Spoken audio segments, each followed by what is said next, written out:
we don't want you to be charged kwamba ulitoroka ukaacha mtoto. Nini lilifanyika ndio ukatoka? Mimi nimeshukuru sana. Siku ya leo nimekutana na ndugu yangu Mosiria.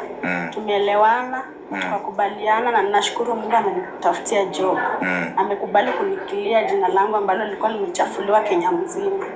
Nashukuru Mungu. Ilikuwa tarehe 1 mwezi wa 4, nikaamua kwenda kutafuta job kwa bureau ya Ruai. Sasa huyo mama akakuja, tukaelewana bei. Na the way mtoto alikuwa very nini. Mtoto alikuwa yani mdhaifu kabisa. Alikuwa very weak. Sasa nilikuwa naambia tu huyo madamu wa bureau, nikamwambia guy, mimi sijaifanya kazi ya 6000. Akaniambia vile Mungu amekuba, huyu madamu kama amekupenda, enda tukae na mtoto. Huyo demu akaniambia yeye single mother, ndio nikae na yeye. Hivyo tukafika kwa nyumba, nikaanza job, nikaendelea tu, katoto kakanipenda. Kwa hiyo siku ulienda, alikuchukua ukafika kwa nyumba, ukakwambia utakulipa 6000, ukiendelea kutegea upate opportunity nyingine. Sasa nikasema acha at least nijikaza hata kama ni 1 month, nikae na aka katoto. Because huyo mtoto alikuwa stranded kabisa. Hata alikuwa walimtoa daycare. Ndio mala alikuwa anaishi. Atukikana mtoto anakupigia story bila alikuwa anasumbukana daycare nini. Nikasema acha tu nikae at least 1 month. Ndio nikipata job nyingine na ninasonga. Sasa tukakaa hivyo, maisha kakuwa ni ya struggle. Mama akienda job ameenda hivyo. Kupiga simu hata kutuma pesa ya food ni balaa. Ukimpigia saa zingine anasema simu. After 3 days anakupigia, "Hai, simu yangu ilikuwa na shida." Mpaka nachanganyikiwa, naenda nakopisha food ndio tukule na mtoto. Maisha kakuwa hivyo, mtoto akigonjeka ukipigia mama anasema mpe syrup. Syrup tutapea mtoto for 3 days, mwili kirudi chini mtoto anaendelea kucheza. Sasa ilifika hiyo date 28, kamwambia date 1 at least unitumie do kidogo, tumia watoto wangu home. Because watu ilikuwa inafaa waingie shule na wako na anything. Pia mama ni promise atanifanyia hivyo. Ilifika date 16, nikaanza kumpigia simu. Si mama umeniambia ati utanisort. Because hatukwa hiyo kosana na huyo mama kwa hiyo nyumba. Hatukwa hii. Akikuja hata hiyo time yakaa na mtu akwanga nayo. Akikuja dakika 2 na ameenda. Na tangu tukae na yeye 1 month hiyo alilala kwa nyumba mara moja peke yake. Sasa mtoto alikuwa anajua mimi ni kama mama yake. Kwa sababu mama yake akiingia, anaingia hata hajabebea mtoto hata sweet. Sasa mtoto anakuwa na ile roho ya anakuwa lonely. Sasa mimi ndo nilikuwa karibu na huyo mtoto sana. Sasa ikakuwa hivyo, nilifika 8 naambia mama unitumia, tunakupromise na kuwekea dosa hii. Sasa nikasikia ni kama huyu mama izinisaidia kweli na watu wangu nyumbani wananihitaji. Sasa nikasema nini? Nilikuwa na mpango wa kutoka kwa hiyo nyumba hiyo date 1 after nipe hiyo do. Sasa vile ilifika saa 4 naona mama ni kama yuko serious, ni kama anachukua mjinga. Afadhali nifanye nini? Nioge tu alafu nimwambie akuja akae na mtoto, kwa sababu singaacha mtoto kwa nyumba peke yake, hata anaweza asha gas ajichome kwa nyumba. Nikaamua kupiga simu nimwambie sasa nimedesign kutoka, hata kama una hiyo do natumia baadaye ndio nitafute job nyingine. Kwa sababu watoto wako stranded home hawajaenda shule. Akaniambia ni sawa, kama umeamua hivyo ni sawa, narudi. Tulingojea for 2 hours mama afiki na nimeshaoga, nimeka bag hapo. Na unafaa kwenda kazi kwingine. Sasa mtoto naye tulikuwa tumekunywa naye chai asubuhi saa 1. Anacheza nje, mtoto ako sawa kabisa, mtoto hata kwa mgonjwa hiyo siku. Kozi hata hiyo Thursday alinisaidia hata kuvumwa nywele. Akaniambia auntie, si nywele iko smart bila niona nikiosha. Friday nikaachanga saa 5. Nikaita mtoto, weather ilikuwa mbaya hivi, nikasema acha nimvalishe kasweta at least ndio nikitoka isikuwa tumeacha mtoto na baridi ako na malaria. Nikamuita, nikaenda nje nikamuita, nimetairisha kila kitu, nataka kutoka. Sikuwa nataka agundue huyo mtoto agundue naishia, anaanza kulia sababu alikuwa amenipenda kabisa. Bila alikuja kwa nyumba napata nimepack bag. Auntie unaenda wapi? Nikamwambia hapana, mimi naenda Paruai, kuna kitu napeleka. Na si umebeba bag? Akasema ina shida, mimi narudi sasa. Nikuletee nini? Princess. Na nikamvalisha sweta. Mtoto akanisindikiza mahadi kwa gate. Mpaka akanipea kisa, akanihug. Kaniambia bye, si utaniletea nini jioni? Akasema ya. Alafu nikakutana na madam mwingine, jirani wetu. Huyo mtoto alikuwa anapenda kucheza na watoto wake. Mimi madam nikamwambia please, usinikalie na huyo mtoto kwa sababu mama yake ananiambia the next 10 minutes anafika hapa. Na mimi naona hata afiki. Na mimi nachelewa kwenda mahali naye. Nahitajika kwa job nyingine. Huyo mama akasema ni sawa. Huyu mtoto amezoea kucheza kwangu, acha tukae. Sasa mimi nikatoka, mtoto akaniambia bye, nikaacha mtoto kama anacheza. Fika Ruai nikapigia mama simu. Namwambia mama mimi naenda. Hata sasa napanda gari naenda Ushaga. Akasema ni sababu nilimwambia tunaenda Ushaga kujua nenda job nyingine. Akaniambia ni sawa. Nikamwambia basi utanitumia do zangu. Akasema ni poa. Sasa ndio nikapanda gari kufika wapi? Hapo Bisenda. Si usiku saa 6 kwa nimefunga simu. Nikafika saa 7 hivi nikasema acha nifungue simu. Kufungua napata tried code saa 6:42. Nimetoka huko saa 5. Ilikuwa saa 5 ikielekea na nusu asubuhi. Kama mtoto amecheza cause cha yenye tulikuwa na yeye asubuhi ndio bado nilimwacha nayo cause food haikuwa kwa nyumba. Ule mama kwanga na buy food kwa nyumba. Ilikuwa tu ile maisha ya struggle. Cause mimi nilikuwa nakaa kwa hiyo nyumba yani masiku isonge mbio, mwezi isha at least akinipea do nitoke. Nitoke. Basi ikakuwa hivyo. Sasa vile nilifungua simu kapata tried call saa 6:42. Vile waliona tu nimefungua simu. Wakaanza kunicall. Wewe ni muuaji. Mbona umeua mtoto wangu? Nilishtuka sana mpaka nikachanganyikiwa. Cause unaambiwa kitu hujaifanya. Na mtoto nimeacha kama ni mzima. Kwanza nilipiga tu nduru hata mali simu ilianguka sikujua kuna demu mwingine alikuwa anaenda akanipotea simu. Asika kwa wakaanza tu kunitusi kwa simu, shosho wa mtoto akipiga ni hivyo tu. Kaendelea tu hivyo. Nilifika Saturday saa 4. Hiyo story bado imenijaa kwa kifua. Kasema nifanya aje? Sasa nilikuwa nimekaa na mademu wenzangu naambia Kai Joy umekiwa mtandaoni atumeua mtoto.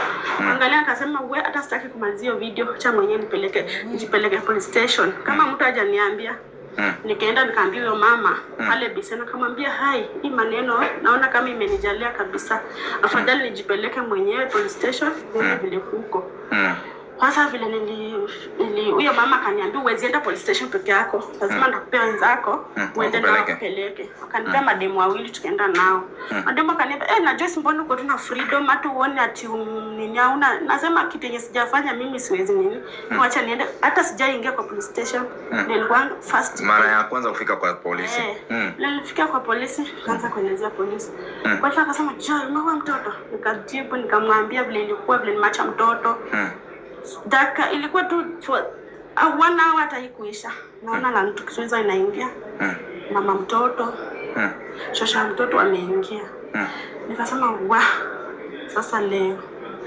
Nikapigia my bro, nikamuelezea kwa Ushago. Yeye ndio kama baba yetu, kwa sina wazazi. Nikamuelezea kaniambia wajipe nguvu. Usikuwe na wasiwasi. Kama kwenu kwa innocent Mungu anajua. Nikapanda gari. Wakaniambia nipande Land Cruiser. Nilipanda Land Cruiser kama niko na ile nguvu. Nikaambia tu Mungu nipe nguvu. Naenda kuingia mali sijaingia, lakini nipe tu nguvu. Nikatolewa hapo mmoja tu na Land Cruiser mpaka Ruai station. Hapo ndo nimekaa for 6 days. Nilienda Saturday hiyo Ruai police station. Monday nikapelekwa kotini.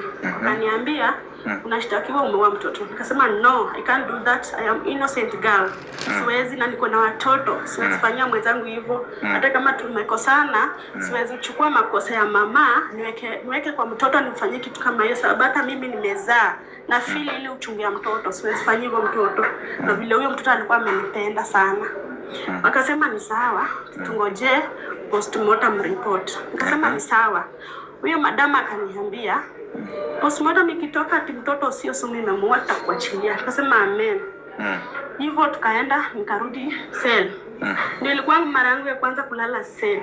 Lakini nashukuru Mungu. Naye ni nani alinikomboa. Ile next day ilifika postmortem ikatolea kwamba mtoto amekufa pneumonia. Sasa ndio nikarudishwa kotini Friday wakaniachilia. Nashukuru Mungu.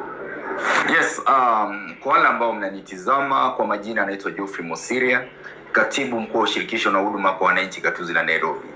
Leo hii nimetembelewa na dada yangu hapa Joyce Onyango. Kama mnamjua Joyce Onyango, na pia akiwa ameandamana na dada zake ambao nitakuonyesha, na pia kiongozi ambaye ni Mr. Brian, president wa ambaye anasimamia wale wasichana wa kufanya kazi za nyumba na hata kazi yao yuko hapa. Tumeweza kukaa kwenye kikao na I'm here to tell Kenyans and the whole world that she has been released, she's innocent, she had nothing to do with the death of that girl. So she is free. She has no case, hana kesi yoyote. Na leo hii tumekaa na yeye tukazungumza na ndugu zake na mimi kama katibu mkuu wa ushirikisho na huduma, kwa sababu pia mimi ni binadamu.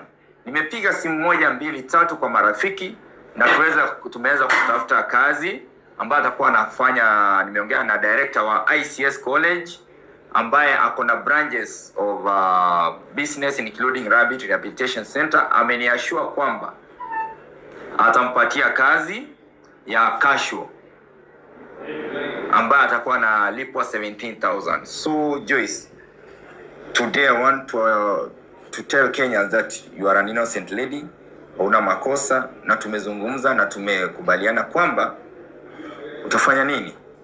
Utaenda ukafanya kazi. Hebu uzungumza na Wakenya, jieleze mkutano ilikuwa aje, kama umeforsiwa ku make your decision ama it's a willing, kwa sababu hii mkutano ilipangwa na kiongozi ambaye ni Brian, na pia atatueleza, na pia dada zako mmoja wawili watazungumza. Nashukuru Mungu. Leo ni siku nzuri, tumekutana na bradhangu Mosiria. Amekubali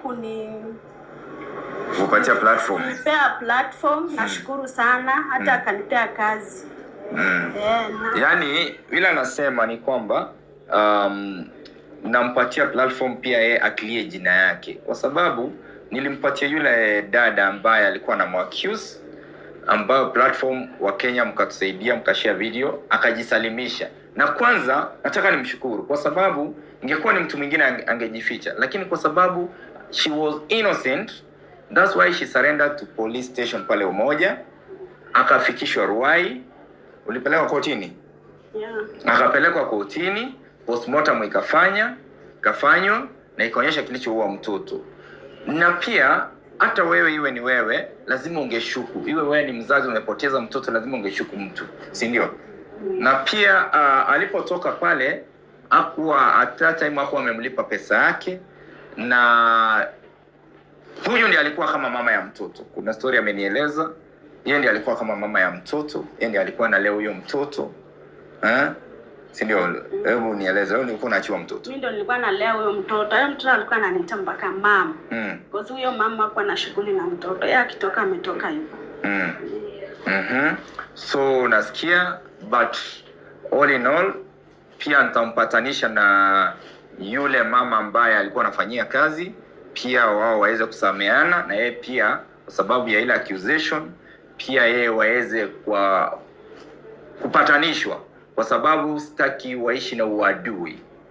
Na pia kama kuna mtu atatizama hii video na anataka reach out Joyce, maybe ampatie any kind of support, ama hata uko majuu na unataka msichana wa kazi umpeleke US, Canada, Germany, unataka kufanya kazi nje ya nchi. So unaweza reach out through do I give out your number? Unaweza reach out kama unataka kupia any support. But what I'll do is this, I'll post this forum. In my forum, you will text me your details, how you want to support her.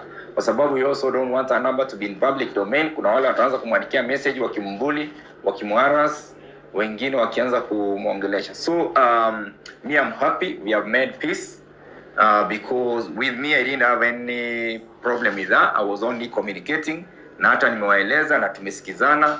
Na sasa vile ameeleza story yake mmesikia, na langu ni kusema kwamba sometimes in life, unajua hata leo hii uache mtu kwa nyumba, ukute uliacha mtu ambaye ni kazini yako na shilingi 10,000 ukuje upata hakuna hiyo pesa, na huyo kazini yako hayuko, na umtafute kwa simu, unaweza kuwa unamshuku yeye ndiye alifanya hiyo kitendo kuchukua pesa, na ila hali unaweza pata sio yeye, kuna mtu alikuja master key akafungua nyumba akachukua hiyo pesa.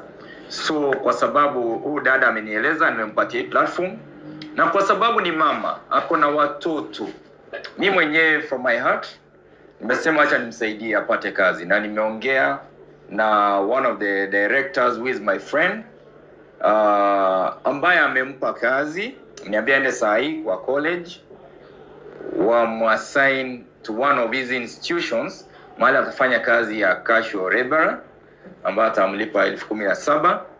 Na pia kwa sababu watoto hawajakula, mimi mwenyewe from my heart nakutumia 10,000 Joyce. Utumie watoto nyumbani wapate chakula ya kukula, na hiyo ni from my heart, si ati ni kitu nafanya. Tutakutumia 10,000. Pia dada zake wako hapa ambao dada wako